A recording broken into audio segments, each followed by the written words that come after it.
Hi guys, good evening. आज हम लोग इनकम टैक्स में second heads of income start करने वाले हैं और उस सेकेंड हेड्स ऑफ इनकम का नाम है इनकम फ्रॉम हाउस प्रॉपर्टी। हम लोग इनकम फ्रॉम सैलरी समाप्त कर चुके हैं। ये हमारा सेकेंड हेड्स है, इनकम फ्रॉम हाउस प्रॉपर्टी। और इस हेड में टोटल सेक्शन कवर होता है सेक्शन 22 से लेकर के 27 तक अपने लोगों को देखना है। 22 से लेकर के 27 तक अपने लोगों को देखना है। Okay, income from house property में जो सेक्शन हमारा है, सेक्शन 22, ये इनकम फ्रॉम हाउस प्रॉपर्टी का चार्जिंग सेक्शन है। जिस तरह से हम आपको इनकम फ्रॉम सैलरी में चार्जिंग सेक्शन बताए थे, सेक्शन 15 याद होगा, ठीक उसी तरह से इनकम फ्रॉम हाउस प्रॉपर्टी का भी अपना चार्जिंग सेक्शन है और वो सेक्शन 22 है।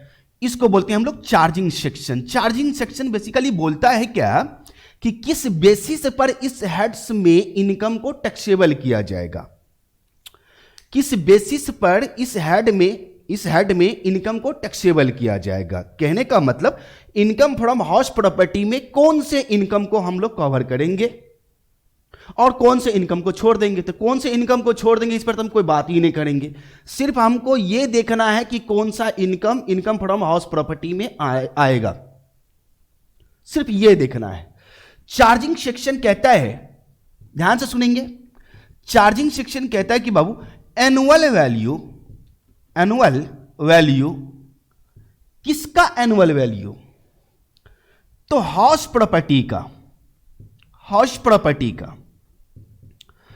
प्रॉपर्टी का एनुअल वैल्यू होगा। क्लियर? जिसका ऑनर, किसका ऑनर भैया? हाउस प्रॉपर्टी का ऑनर एसएससी हो। ओके, एसएससी हो, टच इट। वो इनकम एनुअल वैल्यू किसका? तो हाउस प्रॉपर्टी का। इस हाउस प्रॉपर्टी का ऑनर कौन होगा? तो एसएससी होगा। इस हाउस प्रॉपर्टी से कोई भी इनकम होती है, अब कौन सी इनकम बाद में बात करते हैं, वो इनकम फ्रॉम हाउस प्रॉपर्टी में टैक्सेबल होगा।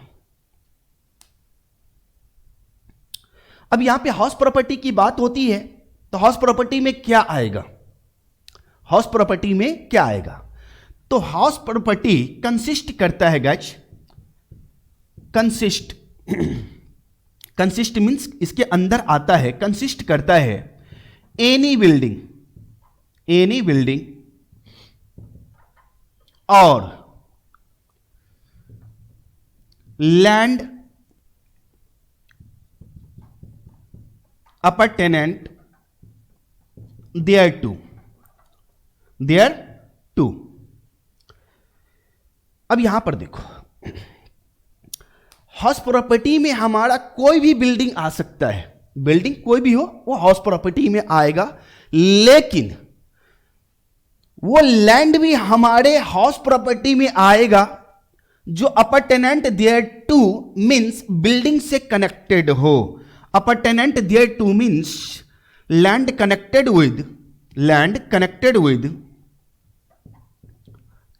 With building. वो लैंड जो बिल्डिंग से कनेक्ट हो वो भी हमारा हाउस प्रॉपर्टी में आएगा। That's it. क्लियर? समझ में आई बात? फिर से सुनो, हम लोग जो हेड्स स्टार्ट किए हैं उस हेड्स का नाम है इनकम फ्रॉम हाउस प्रॉपर्टी। इसमें टोटल हमें सेक्शन देखना है 22 से लेकर के 27 तक। इसका 22 चार्जिंग सेक्शन है और चार्जिंग सेक्शन कहता है the annual value of property of any building और land appurtenant thereto of which the SSC is the owner, of which the SSC is the owner is chargeable to tax under the head income from house property. Income from house property, तो annual value किसका? तो house property का। House property में क्या आएगा भैया? तो building आएगा और लैंड भी आएगा। अपर्टेनेंट देयर टू बोले तो जो लैंड बिल्डिंग से कनेक्ट है वो भी लैंड हाउस प्रॉपर्टी में आएगा। क्लियर? और इस हाउस प्रॉपर्टी का ऑनर एसएससी होना चाहिए। चलो क्लियर करते हैं कुछ बात। बिल्डिंग तो अपने को समझ में आता है कि ये सर बिल्डिंग हो गया, मकान, ओके, ये बिल्डिंग हो गई, इतना तो समझ में आता है, ये तो आएगा ही आएगा इसमें। लेकिन लैंड अपार्टेनेंट देयर टू मींस क्या होती है? कोई भी टेनेंट बोले तो किराएदार मकान लिया इस एसएससी से किराए पर। इस एसएससी का ये मकान है जो मैं किराए पर लिया हूं, लेकिन साथ ही साथ इस एसएससी का मकान के बगल में एक छोटा सा जमीन का टुकड़ा है। एक छोटा सा जमीन का टुकड़ा है और ये मकान से सटा हुआ है, यानी कि कनेक्ट है, इस बिल्डिंग से कनेक्ट है। और ये भी मुझे चाहिए, कुछ मुझे काम करनी है यहां पे। तो इस एसएससी से मैंने जब ये बिल्डिंग किराए पे लिया तो साथ ही साथ हम उसको बोले कि हमें ये भी चाहिए, तो उसने किराया बढ़ा दिया, बोला कि ठीक है ये भी ले लो, आप यूज करो। तो ये बिल्डिंग अपने को तो समझ में आ गया, लेकिन लैंड अपार्टेनेंट देयर टू मींस ये लैंड है जो हमारे मकान से कनेक्ट है, बिल्डिंग से कनेक्ट है। तो लैंड अपार्टेनेंट देयर टू इसको बोलते हैं। जबकि यहां पे कोई मकान नहीं है, यहां पे कोई हाउस प्रॉपर्टी नहीं, कोई हाउस नहीं बना है, लेकिन ये हाउस से कनेक्ट है, इसको बोलते हैं लैंड अपार्टेनेंट देयर टू। कनेक्ट है किससे? बिल्डिंग से। ओके, यहां तक क्लियर हो गया। अब इधर आते हैं कि सर अगर मान लिया जाए आपने इस एसएससी से किराए पे यह मकान लिए हो, लेकिन कोसों दूर इसका एक जमीन का टुकड़ा है जो इस बिल्डिंग से कनेक्ट नहीं है। 5,000 रुपया पर मंथ इसका आप रेंट दे रहे हो, 1,000 रुपया इसका पर मंथ रेंट दे रहे हो। तो ये 5,000 इसके जेब में, ये 1,000 इसके जेब में। क्या ये तो समझ में आता है कि इस बिल्डिंग का किराया जो एसएससी को मिल रहा है वो तो हाउस प्रॉपर्टी में जाएगा? क्या ये 1,000 रुपया इसके जेब में जा रहा है जो इसके लिए इनकम है, क्या ये भी इनकम उसके हाउस प्रॉपर्टी में जाएगा? तो देखेंगे कंडीशन, क्या ये लैंड अपार्टेनेंट देयर टू है, क्या ये लैंड कनेक्ट है बिल्डिंग से।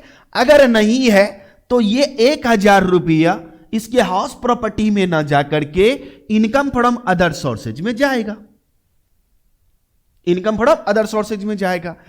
अगर मान लिया जाए ये कनेक्ट हो गया, कनेक्ट हो गया तो ये 1,000 रुपया इसके हाउस प्रॉपर्टी में जाएगा, हाउस प्रॉपर्टी के अंदर टैक्सेबल होगा। अगर कनेक्ट नहीं है तो वैकेंट लैंड से जो इनकम हुआ है एसएससी को, वो इनकम हाउस प्रॉपर्टी में ना जाकर के इनकम फ्रॉम अदर सोर्सेज में जाएगा।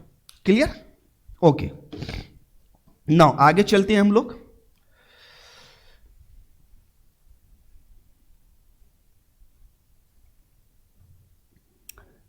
सर एनुअल वैल्यू क्या होता है? तो इसको हम लोग देखेंगे सेक्शन 23 में कि कैसे एनुअल वैल्यू निकाला जाएगा।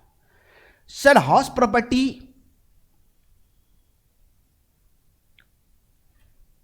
क्या एक ही प्रकार के होते हैं? नहीं, ये हाउस प्रॉपर्टी दो तरह के होंगे। ये हाउस प्रॉपर्टी आपके दो तरह के होंगे। एक house property self occupied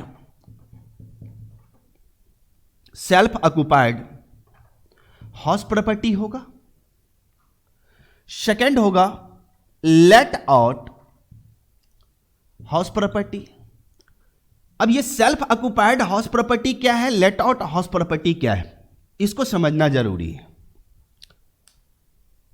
self occupied house property वो प्रॉपर्टी होती है जिसमें एसएससी खुद रहता है, अपने रेसिडेंस के लिए रखा हुआ है, उसमें खुद एसएससी रहता है, उसको बोलते हैं सेल्फ ऑक्युपाइड हाउस प्रॉपर्टी। तो आप सोचो कि मेरा मकान एसएससी का मकान, एसएससी खुद रहता है उसमें, तो क्या ऐसे हाउस प्रॉपर्टी से कोई इनकम होने वाली है? कोई इनकम होने वाली नहीं है। तो सेल्फ ऑक्युपाइड हाउस प्रॉपर्टी से कोई इनकम नहीं होती है, कोई इनकम नहीं होती है। हां, इनकम तो जीरो होगा, लेकिन लॉस आएगा। लॉस आएगा जब कभी भी आएगा सेल्फ ऑक्युपाइड हाउस प्रॉपर्टी से, तो लॉस आ सकता है, लेकिन इनकम कभी नहीं हो सकता है। अब लॉस क्यों आएगा? तो due to interest, due to interest, interest के कारण लॉस हो सकता है सेल्फ ऑक्युपाइड हाउस प्रॉपर्टी से। क्लियर? जो आगे चलकर हम लोग देखने वाले हैं नाउ। तो सेल्फ ऑक्युपाइड हाउस प्रॉपर्टी वो प्रॉपर्टी होती है जिसमें एसएससी खुद रहता है, उसका रेसिडेंस है वो। लेट आउट हाउस प्रॉपर्टी क्या है? लेट आउट हाउस प्रॉपर्टी वो प्रॉपर्टी होती है जिसे एसएससी किराए पर किसी अदर पर्सन को दे दिया है, लेट आउट कर दिया है किसी पर्सन को। ऐसे प्रॉपर्टी को हम लोग बोलेंगे लेट आउट हाउस प्रॉपर्टी। तो लेट आउट हाउस प्रॉपर्टी से तो हमें इनकम होगी, लेट आउट हाउस प्रॉपर्टी से तो हमें इनकम होगी। इनकम की बात तो इस प्रॉपर्टी से होगी, इनकम की बात तो इससे नहीं होगी, लेकिन कैलकुलेशन तो करना पड़ेगा, देखेंगे उसका भी काम हम लोग। तो लेट आउट हाउस प्रॉपर्टी वो प्रॉपर्टी होती है जिसे एसएससी लेट आउट कर देता, मतलब किराए पे किसी अदर पर्सन को दे दिया है। तो वहां से आता है किराया, बोले तो रेंट। इनकम की बात यहां पर किसकी? तो रेंट की बात होती है, रेंट। और यही rent income from house property में टैक्सेबल होता है। तो यह कैलकुलेशन करने का एक सिस्टम है, देखेंगे हम लोग कि कैसे कैलकुलेशन किया जाता है। ओके, सो गाइस नीचे में देखो, नीचे में नोट्स दिया हुआ है, उस नोट्स पर क्लिक करो। ठीक है, वहां पे आपका नोट्स खुल के आएगा, हम एक एक नोट्स आपको क्लियर करते चले जाएंगे। नाउ चलिए, खुल गया, खोलो खोलो नोट्स को खोलो। आप लोग एप्लीकेशन में देखो, नोट्स है नीचे में। ओके, चलो अब हम समझाते हैं, ध्यान से सुनो। हम लोग जो हेड्स पढ़ने वाले हैं, income under the heads, income from house property section, उसमें 22 से लेकर के 27 तक कवर होता है, सारा चीज लिखा हुआ है। चार्जिंग सेक्शन हम लोग देख रहे हैं, क्या कहता है charging section? The annual value of property of any building और land appurtenant thereto of which the SSC is the owner, SSC क्या है? ऑनर है, is chargeable to tax under the head income from house property। देखो साफ साफ लिखा हुआ है वहां पे, क्लियर? तो यहां पे लिखा है the annual value of property consisting of any building, consisting of any building, of any building or land appertainant thereto of which the SSC is the owner is chargeable to tax under the head income from house property. Clear? अब इसमें condition, यही condition सब हम सारा आपको बताएं। The annual value, तो annual value हम लोग कहां पर सीखेंगे निकालना? सेक्शन 23 में। क्लियर? रेंटल इनकम की बात होगी। दूसरा number, property should consist of any building और लैंड अपर्टेनेंट देयरटू। क्लियर? यहां पे बिल्डिंग में रेसिडेंशियल बिल्डिंग हो सकता है आपका, जो एसएससी का बिल्डिंग है वो रेसिडेंशियल बिल्डिंग भी हो सकता है, ऑफिस के लिए भी दे सकता है, फैक्ट्री के लिए भी दे सकता है, किसी दुकान के लिए भी दे सकता है। ऐसा बिल्डिंग जो कमर्शियल पर्पस से यूज कर सकता है अदर पर्सन। क्लियर? रेसिडेंस यानी कि किसी भी टाइप का बिल्डिंग हो, सारा चीज तो आ ही जाता है, कमर्शियल पर्पस। ओके, लेकिन उसके नीचे देखो एक नोट लिखा हुआ है, बहुत सुंदर सा नोट लिखा हुआ है। क्या लिखा है नोट में? Income from letting out of vacant land. यहां पे जो हम बोल रहे थे कि कोसों दूर एक जमीन का टुकड़ा है, वो भी हम इस एसएससी से किराया पर ले लिए और 1000 रुपया पर मंथ दे रहे हैं। अभी जस्ट एक एग्जांपल मारे थे। तो क्या वो इनकम 1000 रुपया जो एसएससी को हो रहा है को वो इनकम फ्रॉम हाउस प्रॉपर्टी में जाएगा? नहीं। क्या बोले? नहीं। तो कहां जाएगा? तो IOS, income from other sources में। तो वही नोट में लिखा हुआ है, टैक्सेबल होगा अदर सोर्सेज में। नो, अब एसएससी के बारे में कहते हैं, SSC must be the owner of the house property. House property का एसएससी ऑनर होना चाहिए, दैट्स इट। क्लियर? अब आगे है कि अगर मान लिया जाए एसएससी ऑनर नहीं हुआ, वेयर द एक नोट लिखा हुआ है, ध्यान से सुनिए पहले। नोट एक लिखा हुआ है, where the property occupied for the purpose of any business और profession carried on by the assessee the property of which is tax as PGBP. ये तो हम बाद में समझाते हैं, अभी तुरंत समझा ही देते हैं वो चीज। तो इससे ऊपर हमारा क्लियर हो गया। अब उस नोट को क्लियर करते हैं।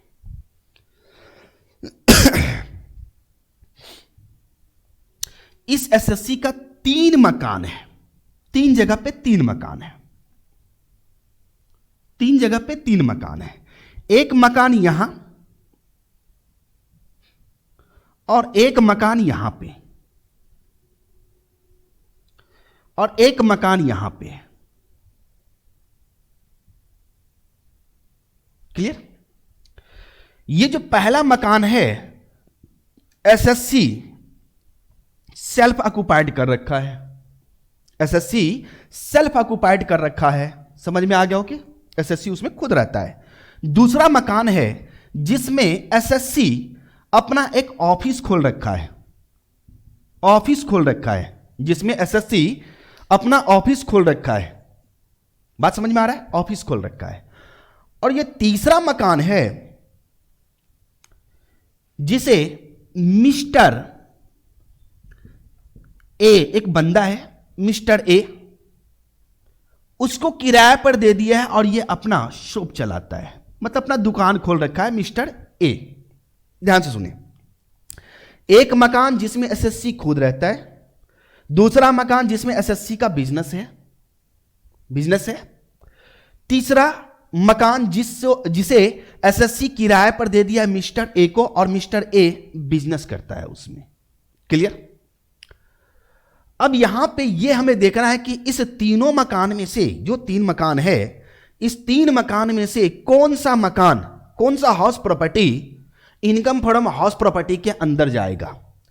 तो एसओ तो जाएगा, देखो ना यहां पे एसओ तो जाएगा, क्योंकि इसी हाउस प्रॉपर्टी को हम 2 पार्ट में बांटे थे। तो ये भी हमारा जाएगा इनकम फ्रॉम हाउस प्रॉपर्टी के अंदर, इसका कैलकुलेशन करेंगे। इसमें एसएससी का बिजनेस है, इसमें एसएससी का बिजनेस है, तो ये हाउस प्रॉपर्टी पीजीबीपी के अंदर कवर होगा। क्लियर? और ये हाउस प्रॉपर्टी है जिसे एसएससी किराए पर दे दिया है, जिसे एसएससी किराए पर दे दिया है, तो ये हमारा जाएगा इनकम फ्रॉम हाउस प्रॉपर्टी के अंदर। और यही नोट लिखा हुआ है जो नीचे में नोट दिया था, वो नोट जो लास्ट में हम note, where the property occupied for the purpose of any business और प्रोफेशन, बिजनेस और प्रोफेशन। क्लियर? बिजनेस और प्रोफेशन करने के लिए एसएससी खुद ऑक्युपाइड कर रखा है, carried on by the SSC. कौन चलाता है इसे? एसएससी चलाता है। The profit of which is tax as PGBP, इससे जो भी प्रॉफिट होगा वो पीजीबीपी में टैक्सेबल होगा। क्लियर? ओके, आई होप कि समझ में आ गया होगा। अब इसे हम हटाएंगे। चलो अब थोड़ा एक एक एग्जाम्पल हम लोग लेते हैं, फिर आगे चलेंगे। बहुत छोटा सा चैप्टर है, ज्यादा कुछ नहीं है इसमें, यूं ही समाप्त हो जाएगा। जो लगे थ्योरी में ही टाइम लगेगा, नोट करने का कुछ भी नहीं है, आपका सारा नोट्स मिल जाएगा। जाके अपना पीडीएफ डाउनलोड कर लेना, पीडीएफ डाउनलोड में जाके। ओके, नाउ तो चार्जिंग सेक्शन हमारा समाप्त होता है। Section 23 annual value. Annual value कैसे निकाला जाए, एनुअल वैल्यू कैसे निकाला जाए। ओके, एनुअल वैल्यू निकालने के लिए कुछ इसके फैक्टर हमें देखने होंगे जो एनुअल वैल्यू में आता है।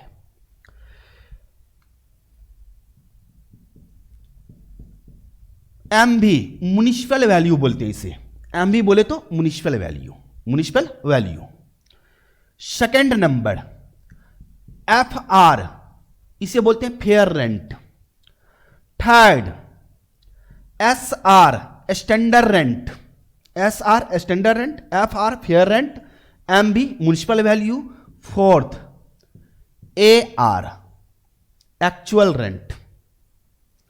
और ये क्या होता है municipal value, fair rent, standard rent, actual rent, इसको समझना है। पहले हमें इसे समझना है। म्युनिसिपल वैल्यू वो वैल्यू होती है जो म्युनिसिपैलिटी द्वारा म्युनिसिपैलिटी अथॉरिटी द्वारा डिटरमाइन किया जाता है, उसका वैल्यू बताया जाता है, उसको बोलते हैं म्युनिसिपल वैल्यू। वो वैल्यू जो म्युनिसिपैलिटी ने डिटरमाइन कर रखा है कि भैया इस मकान का मेरे हिसाब से, कौन? म्युनिसिपैलिटी, मेरे हिसाब से इस मकान का इतना किराया पर मंथ होना चाहिए। ये कौन कहता है? म्युनिसिपैलिटी कहता है, हम नहीं कहते, म्युनिसिपैलिटी कहता है। तो उसे हम लोग बोलते हैं म्युनिसिपल वैल्यू, उसे हम लोग बोलते हैं म्युनिसिपल वैल्यू। फेयर रेंट किसको बोलेंगे? तो आसपास मोहल्ले में क्या इस टाइप के हाउस प्रॉपर्टी का रेंट चल रहा है, आसपास मोहल्ले में इस टाइप के हाउस प्रॉपर्टी का क्या रेंट चल रहा है, उसे बोलते हैं फेयर रेंट, उचित किराया, उचित किराया। Standard rent, standard rent determine किया जाता है रेंट कंट्रोल एक्ट के द्वारा। तो रेंट कंट्रोल एक्ट अगर हाउस प्रॉपर्टी पर एप्लीकेबल है, लागू होता है, तो वहां पे हमें स्टैंडर्ड रेंट देखने को मिलेगा। अगर जिस क्षेत्र में हमारा हाउस प्रॉपर्टी है, जिस क्षेत्र में हमारा हाउस प्रॉपर्टी है, अगर उस क्षेत्र में स्टैंडर्ड रेंट कंट्रोल एक्ट लागू होता है, तो वहां पर हमें स्टैंडर्ड रेंट देखने को मिलेगा। क्लियर? फोर्थ नंबर में आता है actual rent. Actual rent means amount या रेंट रिसीव्ड और रिसीवेबल, रेंट रिसीव्ड और रिसीवेबल, किराया जो प्राप्त हो चुका है या प्राप्त होने वाला है, किससे? तो टेनेंट से, टेनेंट बोले तो किराएदार से, उसे बोलते हैं हम लोग एक्चुअल रेंट। क्लियर? और ये चारों पॉइंट हम यहां पर मेंशन कर दिए, आप लोग रीड कर लेना, मुझे कुछ बताने की जरूरत नहीं है, मुझे कुछ भी बताने की जरूरत इसमें नहीं है, यहां पे हमने मेंशन कर दिया है। ओके, सो ये 4 पॉइंट तो क्लियर हो गया। आ जाओ भाई, कभी कभी होता क्या है,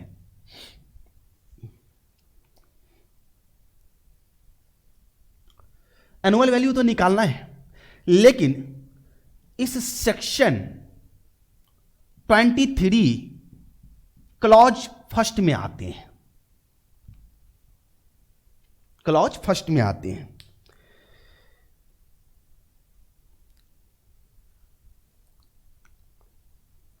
इसके लिए हमें एक चीज ध्यान से सुनना पड़ेगा। ये एक बंदा है और ये मेरा हाउस प्रॉपर्टी है, ये मेरा हाउस प्रॉपर्टी है, 2 हाउस प्रॉपर्टी है, ये मेरा 2 हाउस प्रॉपर्टी है, और ये दोनों का दोनों हम इसको किराए पर दे चुके हैं। कुछ नाम दे देते हैं, मिस्टर ए नाम रख देते हैं। ये दोनों का दोनों मकान मिस्टर ए को हमने किराए पे दे रखा है। हाउस नंबर 1, हाउस नंबर 2 कर देते हैं।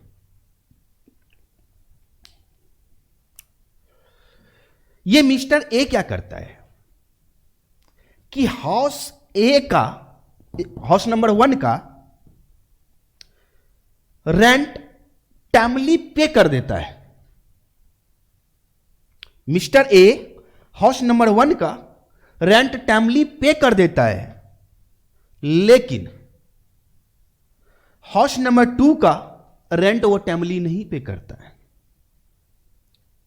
ताकि एक तरफ से दुश्मन या दूसरी तरफ से दिल में जगह बनाए रखे।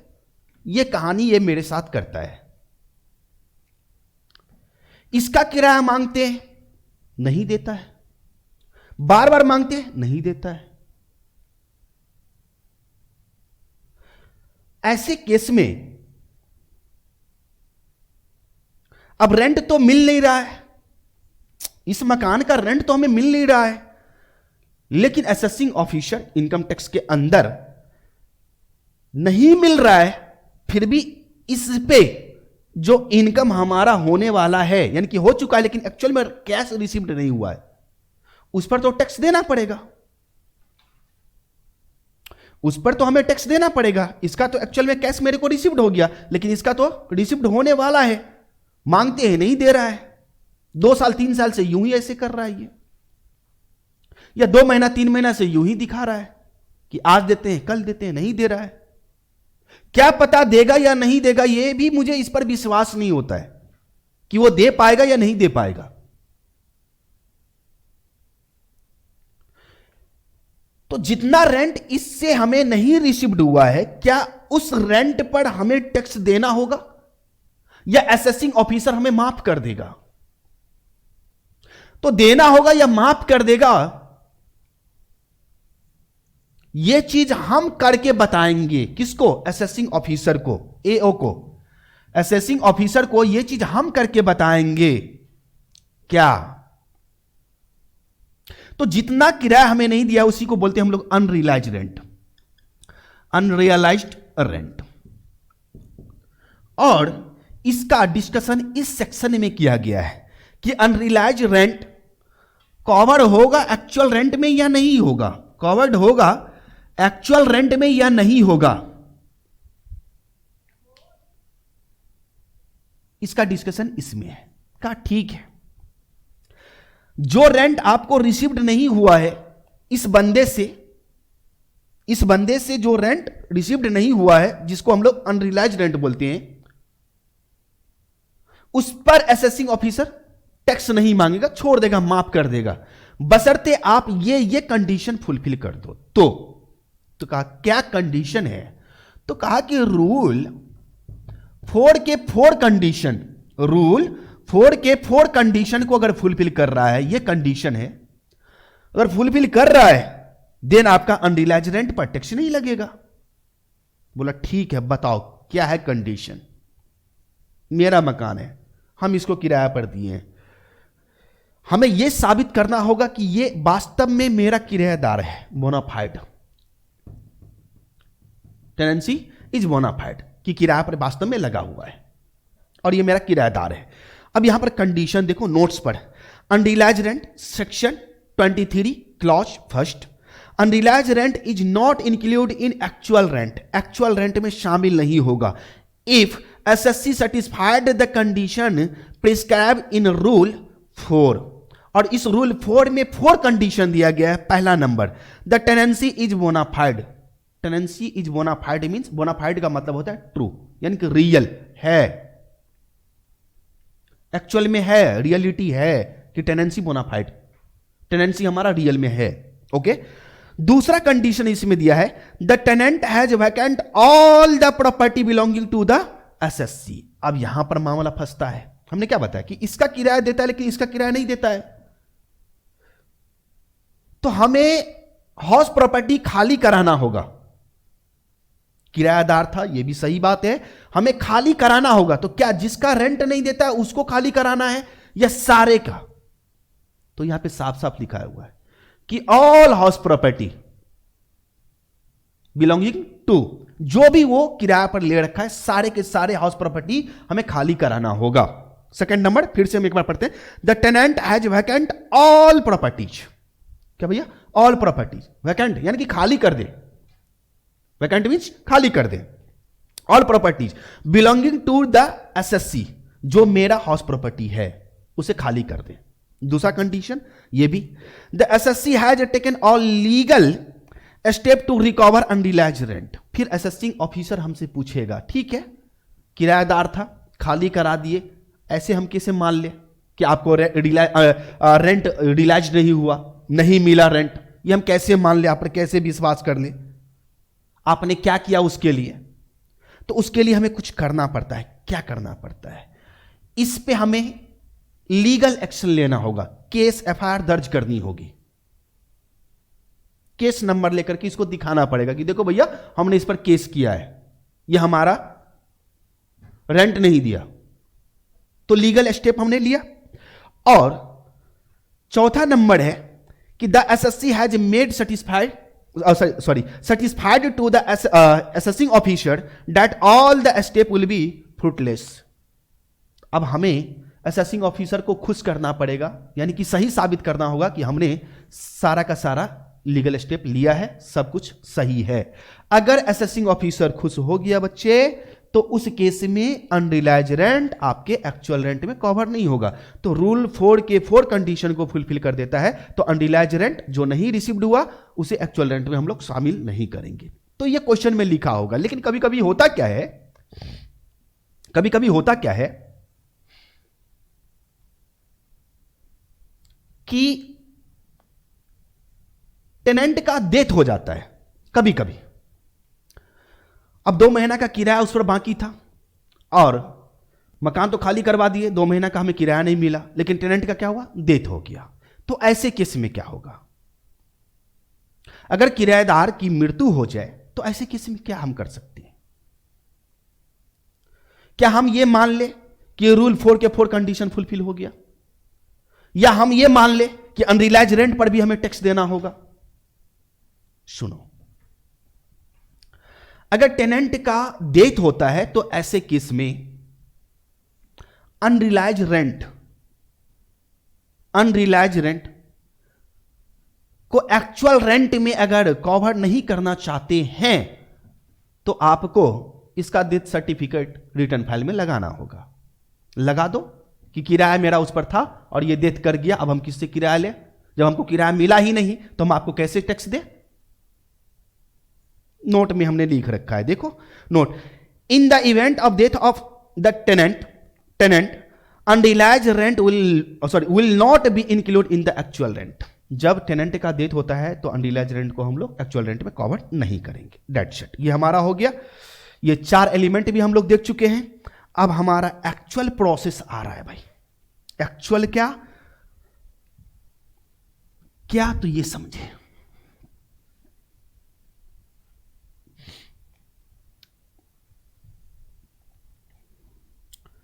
एनुअल वैल्यू निकालेंगे।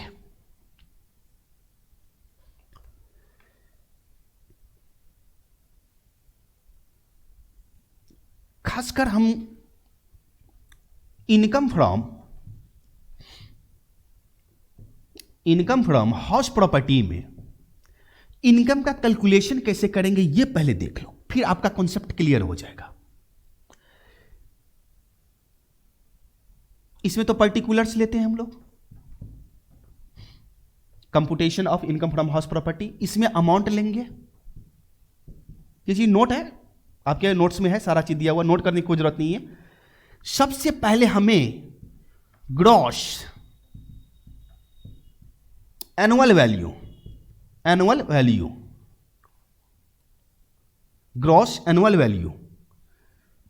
निकालना पड़ेगा। इसमें से लेस कर देंगे MT म्युनिसिपल टैक्स मींस जो हम अपने हाउस प्रॉपर्टी का टैक्स म्युनिसिपैलिटी को पे करते हैं उसको बोलते हैं म्युनिसिपल टैक्स। ठीक है, तो म्युनिसिपल टैक्स कौन पेड किया हो? पेड बाय एसएससी के द्वारा किया गया हो। एसएससी के द्वारा पेड बेसिस पर इसकी डिडक्शन हमें मिलती है। ये म्युनिसिपल टैक्स की डिडक्शन पेड बेसिस पर मिलता है। किस बेसिस पर भैया? पेड बेसिस पर। म्युनिसिपल टैक्स पेड किया है कौन? एसएससी किया है, टेनेंट नहीं। कभी कभी क्वेश्चन में आपको देखने को मिलेगा कि किराएदार जो टेनेंट है वो भी म्युनिसिपल टैक्स पेड किया है, तो उस म्युनिसिपल टैक्स का डिडक्शन नहीं मिलेगा। हम यहां पर साफ साफ लिखे कि कौन पेड किया हो? एसएससी। किस बेसिस पर डिडक्शन मिलेगा? पेड बेसिस पर, सिर्फ पेड बेसिस पर। यह नहीं कि म्युनिसिपल टैक्स किस ईयर का, आगे चल के डिस्कस करेंगे। फिलहाल लेस करने के बाद यह हमारा आएगा एनुअल वैल्यू। एनुअल वैल्यू में हमें डिडक्शन मिलती है, डिडक्शन अंडर सेक्शन 24। और 24 में 2 डिडक्शन है। एक है हमारा standard deduction at the rate of 30% of NAV, इसी को बोलते हैं net annual value, NAV। Net annual value जो अमाउंट निकला है उसका 30% लेस कर देंगे यहां पे। बी, इस बी में 2 डिडक्शन है। फिलहाल हम एक ही बार अभी लिखते हैं, इंटरेस्ट ऑन लोन। ये दोनों का डिडक्शन माइनस करने के बाद हमारा आ जाएगा। और सर ये तो बताए नहीं कि आप किसके बारे में बोल रहे थे, एलओ के बारे में। एलओ बोले तो लेट आउट प्रॉपर्टी की बात कही है हम यहां पे। माइनस करने के बाद ये जो आएगा ये आपका इनकम फ्रॉम हाउस प्रॉपर्टी होगा। ये निगेटिव भी हो सकता है, इनकम हमारा निगेटिव भी हो सकता है और पॉजिटिव भी हो सकता है, ठीक है। तो हाउस प्रॉपर्टी से लॉस भी आ सकता है और प्रॉफिट भी आ सकता है। बस इतना ही कैलकुलेशन करना है सर, बस इतना ही है। तो बताओ ना क्या है अब इसमें, है कहां कुछ है ना। हमें सबसे ज्यादा फोकस करनी कहां पे है। अगर आपको यह चीज निकालना आ जाए तो इसमें कोई लोचा नहीं, इसमें कोई लोचा नहीं, इसमें कोई लोचा नहीं, इसमें कोई लोचा नहीं। लोचा फिर यहां पे पकड़ में आएगा। ये 2 पॉइंट ऐसा है इनकम फ्रॉम हाउस प्रॉपर्टी में जिसके लिए हम लोग थ्योरी पढ़ रहे हैं। यही 2 पॉइंट, तीसरा कोई नहीं है, बस हो गया, दैट्स इट। इसके अलावा कुछ नहीं है। तो सेक्शन 23 में हमें एनुअल वैल्यू निकालना था। एनुअल वैल्यू निकालना है कि ग्रॉस एनुअल वैल्यू निकालना है। तो सबसे पहले हम लोग इसका काम सीखेंगे कि ये कैसे निकलेगा gross annual value. Gross annual value कैसे निकलेगा ये अगर हम सीख जाए तो फिर इस पर थोड़ा सा दिमाग लगा देंगे। और ये भी इजी है, बट इससे ज्यादा मेरे को यही समझने में प्रॉब्लम होता है। और बहुत आसान तरीका में हम आपको समझाते हैं कि कैसे निकाला जाता है। ध्यान से सुनो।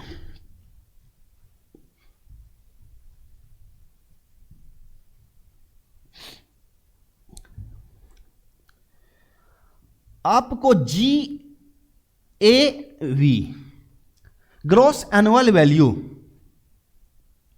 पहले निकालना पड़ेगा नेट एनुअल वैल्यू से।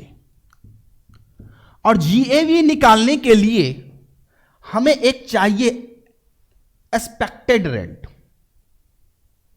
एक्सपेक्टेड रेंट ER बोलते हैं उसे, सॉरी एक्सपेक्टेड रेंट बोलते हैं उसे, ER अनुमानित किराया या अनुमानित किराया, एक्सपेक्टेड रेंट। और एक्सपेक्टेड रेंट निकालने के लिए हमें जिसका सहारा लेना पड़ेगा ये है ब्रह्मा विष्णु और महेश। MB, FR और SR। इस तीनों को मिलाकर के हम लोग ये डिटरमाइन करेंगे। जब ये हमारा निकल जाएगा तो फिर मैदान में उतारेंगे हम एक्चुअल रेंट के साथ। किसको उतारेंगे? एक्सपेक्टेड रेंट और एक्चुअल रेंट को। और बोलेंगे जो जीता बोले तो अधिक, जो जीता वही GAV कहलाएगा। तो यहां से तो इधर आसान है, बिल्कुल आसान है। मान ये मेन है, ये एक्सपेक्टेड रेंट। जब हमारा एक्सपेक्टेड रेंट निकल जाए तो खेल समाप्त है, तब तो आगे कुछ बचा ही नहीं। क्योंकि एक्सपेक्टेड रेंट का कंपैरिजन किससे कर लेंगे? एक्चुअल रेंट से। और दोनों में यानी कि दोनों को मैदान में उतार देंगे, बोलेंगे लड़ो।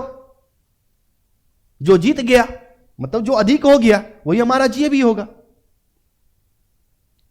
लेकिन मामला तो यहां फंसता है। अब इसको निकालने के लिए हमें इस तीनों को बारी बारी से हमें देखना पड़ेगा कि कैसे कैसे निकलेगा एक्सपेक्टेड रेंट। क्लियर? अभी और कुछ है थ्योरी में देखेंगे, ठीक है। हाउस प्रॉपर्टी के बारे में हम आपको उतना नहीं बताए जितना लेट आउट के बारे में पूरा कंप्लीट नहीं हुआ है। कभी कभी ऐसा हो, चलो आगे देखेंगे, आगे बात करेंगे उस सब का। तो हम लोग सबसे पहले क्या निकालेंगे? Expected rent. जब हमारा एक्सपेक्टेड रेंट निकल जाएगा तो फिर इस दोनों को उतार देंगे मैदान में। फिर हम इस दोनों को उतार देंगे मैदान में, फिर हमारा क्लियर हो जाएगा। आ जाओ भाई।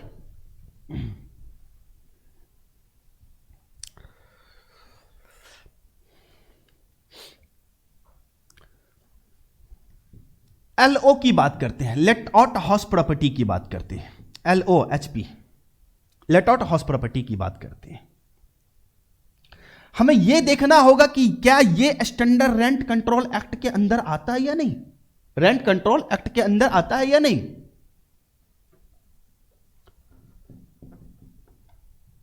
कोवर्ट रेंट कंट्रोल एक्ट इसके अंदर आता है या नहीं। अगर नहीं आता है तो क्या हो जाएगा, नोट। अभी जस्ट हम आपको बताएं कि एसआर स्टैंडर्ड रेंट, अगर आपका हाउस प्रॉपर्टी, आपके हाउस प्रॉपर्टी पर रेंट कंट्रोल एक्ट एप्लीकेबल होता है, लागू होता है, तो आपको एक स्टैंडर्ड रेंट देखने को मिलेगा। तो सोचो, रेंट कंट्रोल एक्ट के अंदर हमारा हाउस प्रॉपर्टी आता है तो स्टैंडर्ड रेंट तो यहां पर होगा, लेकिन नहीं आता है तो यहां पर स्टैंडर्ड रेंट तो नहीं होगा। तो अब यहां पर देखो एक चीज, एक्सपेक्टेड रेंट निकालने के लिए हमने क्या बोला कि तीन चीज का सहारा मेरे को चाहिए, एक एमबी का चाहिए, एक एमबी का चाहिए, और एक अपने को एफआर का चाहिए, और एक एसआर का चाहिए। क्लियर।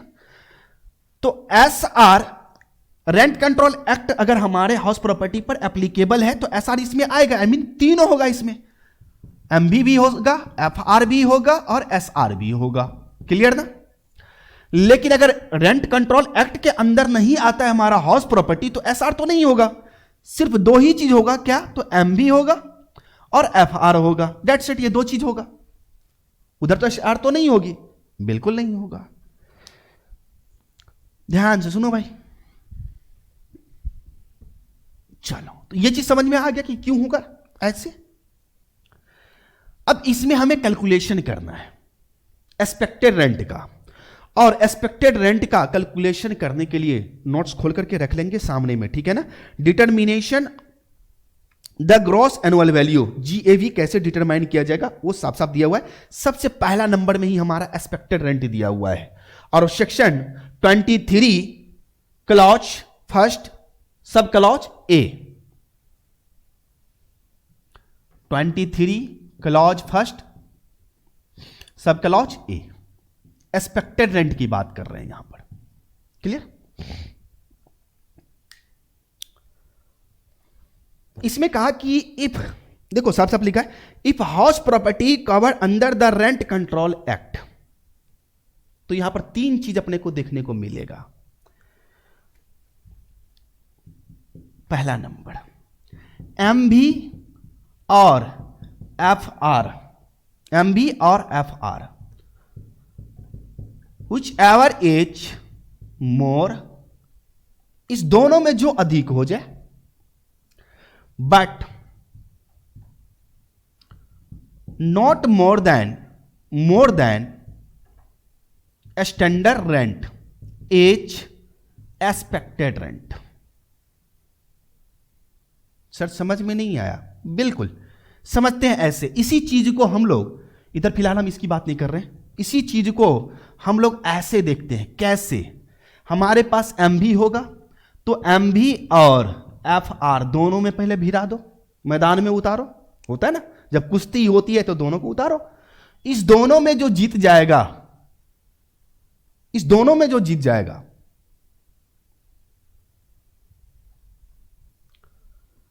जीतने का मतलब मोर,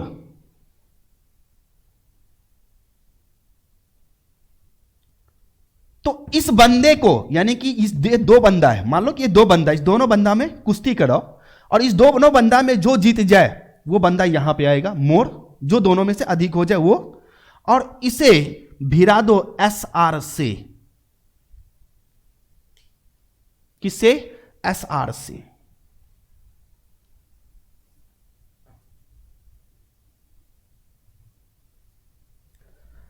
जब एसआर से भिड़ाएंगे तो हमें फिर देखना पड़ेगा कि इस दोनों में, किसमें भैया, इसमें, यहां से जो जीत के आया वो यहां पे, और इसका हम कंपैरिजन किसके साथ करेंगे, स्टैंडर्ड रेंट के साथ करेंगे। अब देखेंगे इस दोनों में जो लोअर हो, कम हो, जो दोनों में कम होगा वही तो हमारा एक्सपेक्टेड रेंट कहलाएगा। यही चीज हम यहां पर लिखें, ध्यान से सुनो। एमबी और FR whichever is more, MB और FR whichever is more, but not more than, यानी कि कम होना चाहिए किससे, but not more than SR standard rents, यानी कि दोनों में कंपैरिजन करेंगे, जो दोनों में से कम होगा, यानी कि हमारा ये मोर जो है वो इससे अधिक नहीं होना चाहिए, वो इससे अधिक नहीं होना चाहिए, यानी कि इस दोनों में जो कम होगा वही हमारा आएगा एक्सपेक्टेड रेंट कहलाएगा। क्लियर? अब इसी में और केस है, ध्यान से सुनिए। कभी कभी हमें ऐसे देखने को मिल जाता है, कभी कभी समटाइम किसी किसी क्वेश्चन में देखने को मिल जाएगा आपको कि इस तीन में से ये तो रहेगा, लेकिन इस दोनों में से कोई एक गायब होगा। अब मान लो इस दोनों में से कोई एक गायब होगा, तो बारी बारी से हम गायब करके देखते हैं क्या होता है। मान लो इसको गायब कर दिए तो यही बंदा तो यहां पर आकर बैठ जाएगा, तो इस दोनों में जो कम हो एक्सपेक्टेड रेंट। मान लो हम इसको गायब कर दिए तो ये हमारा होगा MV म्युनिसिपल वैल्यू, तो यही बंदा तो यहां पर आकर बैठेगा MV, तो इस दोनों में जो कम हो वही हमारा एक्सपेक्टेड रेंट हो। ये दोनों नहीं है एक साथ, किसी क्वेश्चन में मान लो कि ये दोनों नहीं दिया हुआ है, MV है स्टैंडर्ड रेंट है लेकिन फेयर रेंट नहीं है, तो ऐसे केस में हम इसे डायरेक्ट इसके साथ भिड़ाएंगे। डायरेक्ट हम किसके साथ भिड़ाएंगे? इसके साथ भिड़ाएंगे। देखो डायरेक्ट हम किसके साथ? देखो MV के साथ, क्योंकि फेयर रेंट नहीं है। अगर फेयर रेंट है, म्युनिसिपल वैल्यू नहीं है, तो फेयर रेंट के साथ हम भिड़ा देंगे, और जो दोनों में से कम होगा वही हमारा एक्सपेक्टेड रेंट हो जाएगा। तो वही चीज यहां पे लिखा। अब ध्यान से सुनो गौर से क्या लिखा है। If house property cover under the rent control act, तो म्युनिसिपल वैल्यू और fair rent whichever is more but not more then standard rent is expected rent, is expected rent, but not more then standard rent is expected rent. उसी में आगे लिखा हुआ है, आगे देखो आगे क्या लिखा है, if fair rent is not given. मान लो कि फेयर रेंट नहीं दिया हुआ है, तो हमने क्या बोला कि फेयर रेंट नहीं दिया हुआ है तो म्युनिसिपल वैल्यू, देखो क्या लिखा है यहां पर, if fair rent is not given. Clear? तो म्युनिसिपल वैल्यू और SR, म्युनिसिपल वैल्यू और SR which ever is lower, जो दोनों में से कम होगा वही एक्सपेक्टेड रेंट होगा। फिर उसमें एक और कंडीशन लगा कि if MV is not given, यानी कि MV नहीं दिया हुआ है, कहने का मतलब हमारा सिर्फ फेयर रेंट दिया है और MV नहीं दिया हुआ है। फेयर रेंट दिया हुआ है लेकिन MV नहीं दिया हुआ है, तो फेयर रेंट का कंपैरिजन हम किसके साथ करेंगे? SR के साथ करेंगे, और इस दोनों में जो कम हो जाएगा वही हमारा एक्सपेक्टेड रेंट होगा। साफ साफ लिखा हुआ है फेयर रेंट और standard rent whichever is lower is expected rent. कभी कभी ऐसा होता है कि ना फेयर रेंट है ना म्युनिसिपल वैल्यू है, सिर्फ हमारा स्टैंडर्ड रेंट दिया हुआ है, तो ऐसे केस में स्टैंडर्ड रेंट ही हमारा एक्सपेक्टेड रेंट बन जाएगा। क्लियर हो गया?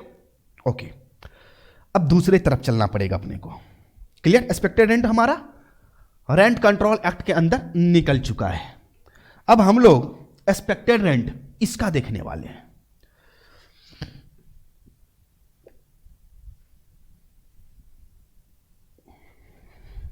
इधर क्या होगा? दो, तो MV और FR व्हिच एवर इज मोर, जो दोनों में से अधिक होगा वही हमारा एक्सपेक्टेड रेंट हो जाएगा। That's it. क्योंकि रेंट कंट्रोल एक्ट के अंदर आता ही नहीं है, स्टैंडर्ड रेंट होगा ही नहीं, तो इसमें तो झंझट कुछ है ही नहीं आपका।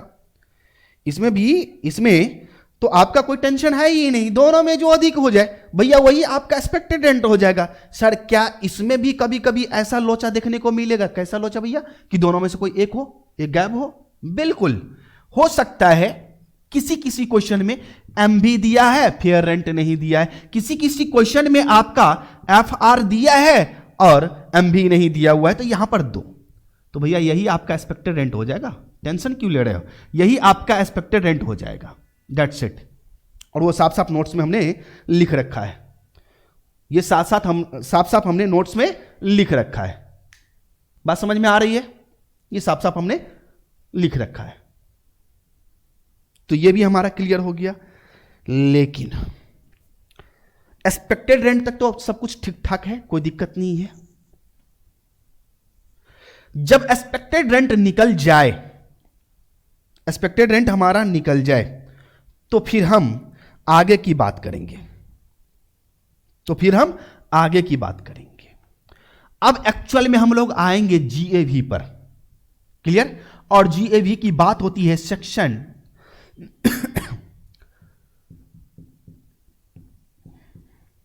23 clause first, sub clause B, यहां से होगी। यहां पे हम लोग एक्चुअली बात करेंगे अब जीएबी की। अगर ये हमारा हाउस प्रॉपर्टी, जो हम हाउस प्रॉपर्टी लेट आउट कर रखे हैं, किराए पर लगा रखे हैं, वो अगर होल ईयर लेट आउट है, होल ईयर बोले तो पूरे साल, होल ईयर लेट आउट है, पूरे साल लेट आउट है, किराया आ रहा है, मकान किराए पे उठा हुआ है, किराया आ रहा है, तो ऐसे केस में ये होल ईयर के लिए, होल ईयर, तो जीएबी क्या होगा? तो एक्सपेक्टेड रेंट कैसे निकलेगा? एक्सपेक्टेड रेंट हम आपको दोनों केस में बता चुके हैं, एक्सपेक्टेड रेंट और actual rent, actual rent AR, जो दोनों में अधिक होगा यही आपका GAV कहलाएगा, यही आपका GAV कहलाएगा। इस दोनों में जो अधिक होगा वही आपका GAV कहलाएगा। क्लियर? नाउ आगे हम बात करें, ये पॉइंट आपके क्लियर हुआ? दूसरा नंबर पॉइंट था, पहला में 2 पॉइंट था, वो दोनों पॉइंट हमारा क्लियर हो गया। दूसरा में एक ही पॉइंट था जो हमारा ये था कि अगर हमारा हाउस प्रॉपर्टी पूरे साल लेट आउट है तो ऐसे केस में क्या होगा? एक्सपेक्टेड रेंट और actual rent whichever is more, GAB हो जाएगा आपका। तीसरा पॉइंट आता है कि where the let out property is vacant for part of the year, ये मामला फंसने वाला है। यानी कि हमारा मकान पूरे साल लेट आउट नहीं है, पूरे साल किराए पर नहीं लगा हुआ है, कुछ मंथ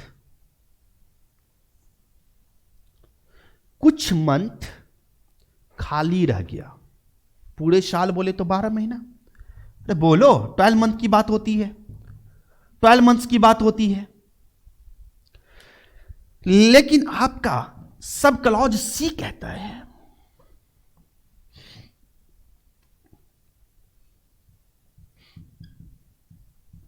ये कहता है पार्ट ऑफ द ईयर, यानी कि पूरे साल आपका मकान किराए पे नहीं लगा हुआ है, कुछ मंथ आपका खाली रह गया मकान, मकान खाली रह गया भैया, ठीक है, कोई दिक्कत नहीं है, मकान खाली रह गया, कोई दिक्कत नहीं है।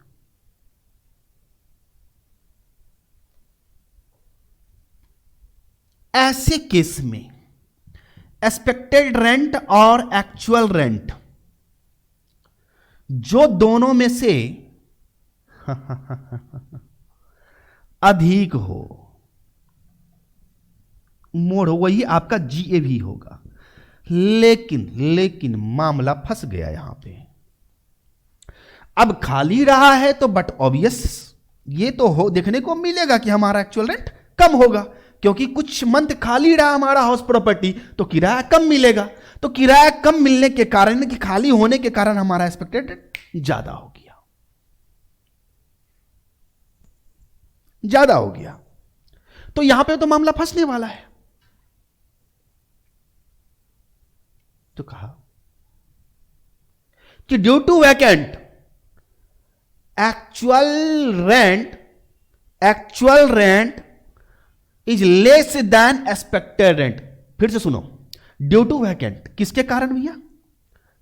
ड्यू टू वैकेंट, वैकेंसी के कारण, यानी कि खाली रहने के कारण, कुछ मंथ खाली रहने के कारण, मान लो कि 8 महीना ही रहा, 8 मंथ्स ही हमारा मकान क्या रहा?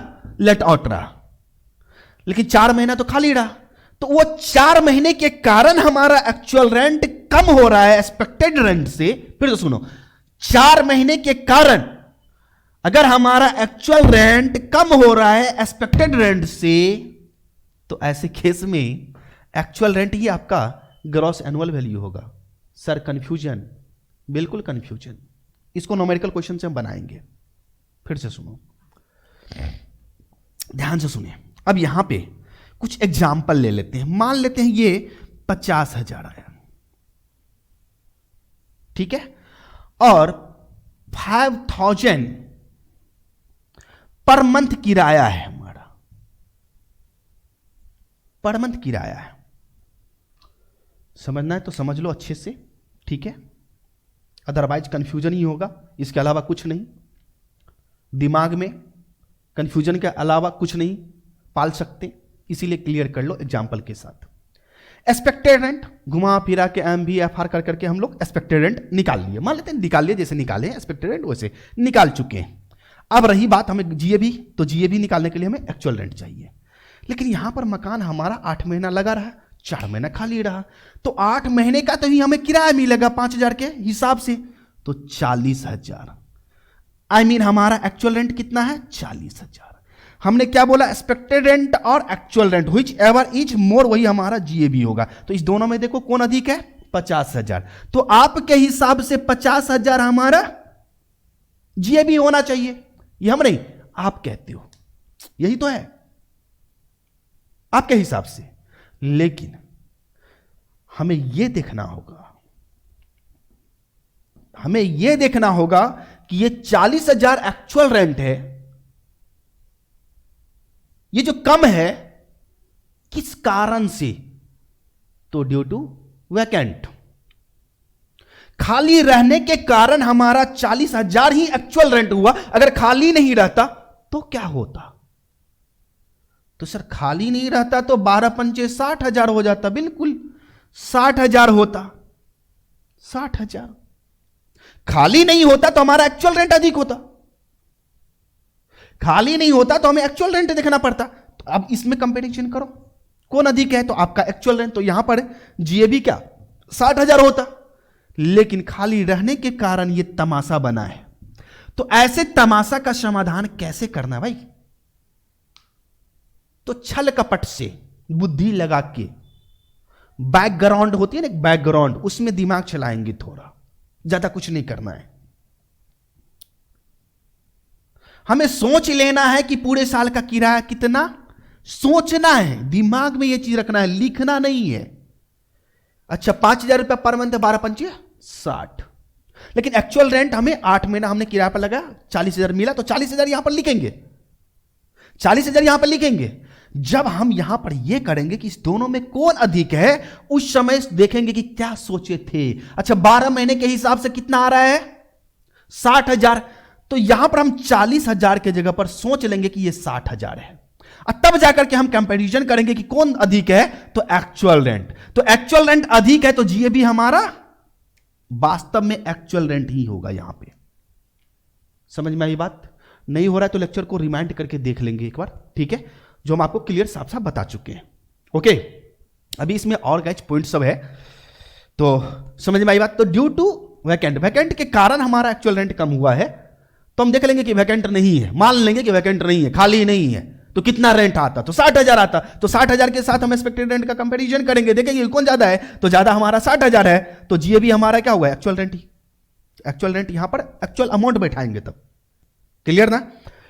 तो ये हमारा 1 2 ये सेकंड था, थर्ड फोर्थ, चलो ये यहां पर हमारा 3 पॉइंट क्लियर हो चुका है। 3 पॉइंट, फर्स्ट पॉइंट में हमने ये चीज देख लिया, सेकंड पॉइंट में ये, ओके, फर्स्ट पॉइंट में हमने ये देख लिया, सेकंड थर्ड, 3 पॉइंट हम लोगों का कंप्लीट हो चुका है। फोर्थ पॉइंट में ज्यादा कुछ नहीं है, चाहेंगे तो यूं ही इसको हटा सकते हैं, चलो कोई बात नहीं, जब हाई ही नोट्स है तो अब थोड़ा जल्दी ही कर लेंगे। अब इसे हटाएंगे, ये तो वैकेंसी के कारण हो गया, ड्यू टू वैकेंट। और यहां पर देखो ये सेक्शन में साफ साफ लिखा है, where the let out property is vacant for part of the year, section 23 clause first sub clause C, expected rent और actual rent whichever is more, expected rent और actual rent whichever is more is GAB, वो GAB हो जाएगा। लेकिन वहां पर लिखा हुआ है but if AR actual rent less than expected rent due to vacant then such actual rent is will be GAB, वही हमारा एक्चुअल रेंट ही हमारा GAB होगा, क्लियर ना? तो यहां पर साफ साफ नोट में लिखा हुआ है। ओके, नाउ आगे चलते हैं। हाउस प्रॉपर्टी को कितने पार्ट में बांटा गया था? 2 पार्ट में, एक सेल्फ ऑक्युपाइड और दूसरा लेट आउट। तो ये लेट आउट की बात इतना देर से कर रहे थे, इसमें बात किया जा रहा है 4 नंबर पॉइंट हमारा आ जाएगा। 4 नंबर पॉइंट देखो, where the property is self occupied for on residence, अगर अपने रेसिडेंस के लिए रखते हैं तो इसमें कहता है सेक्शन 23 क्लॉज 2 में एसओ की बात होती है। किसकी बात होती है? सेल्फ ऑक्युपाइड हाउस प्रॉपर्टी की बात होती है। और सेल्फ ऑक्युपाइड हाउस प्रॉपर्टी के लिए GAV हमेशा नील होगा गाइज। GAV क्या होगा? हमेशा नील होगा। सेल्फ ऑक्युपाइड हाउस प्रॉपर्टी का GAV क्या होगा? हमेशा नील होगा, क्योंकि कोई किराया तो आ ही नहीं रहा है, कोई किराया तो आ ही नहीं रहा है। तो सेल्फ ऑक्युपाइड हाउस प्रॉपर्टी का GAV हमेशा नील होता है। सेल्फ ऑक्युपाइड हाउस प्रॉपर्टी का हमेशा GAV नील होता है। लेकिन नील किसके लिए? तो सिर्फ व सिर्फ इस दोनों के लिए। यह नील किसके लिए? तो सिर्फ व सिर्फ इस दोनों के लिए। एक इंडिविजुअल के लिए, किसके लिए भैया? एक इंडिविजुअल के लिए, एक इंडिविजुअल के लिए, और दूसरा HUF के लिए। HUF सिर्फ इसी के लिए और किसी के लिए नहीं। Self occupied house property, self occupied house property का GAV नील होगा। किसके लिए? इंडिविजुअल, क्योंकि सेल्फ ऑक्युपाइड इंडिविजुअल रह सकता है, हाउस प्रॉपर्टी सॉरी HUF रह सकता है, उसका मेंबर रह सकता है खुद के मकान में, इसीलिए GAV नील होगा। That's it. तो ये 4 पॉइंट तक हमारा क्लियर हो चुका है। अगले पॉइंट से हम लोग एग्जाम्पल भी देखेंगे, इस पर न्यूमेरिकल क्वेश्चन भी सॉल्व करेंगे गाइस। और आगे का जो भी आपका पॉइंट अभी बाकी है, 4 पॉइंट अभी और बाकी है इसमें, किसमें? ये GAV निकालने में, वो क्लियर करते हुए फिर हमारा समझो ऐसा ही कि 2 लेक्चर और थ्योरी पे जाने वाला है। ओके, चलिए, आई होप कि समझ में आया होगा। मिलते हैं हम लोग नेक्स्ट क्लास में। Okay, thank you, thanks for watching guys.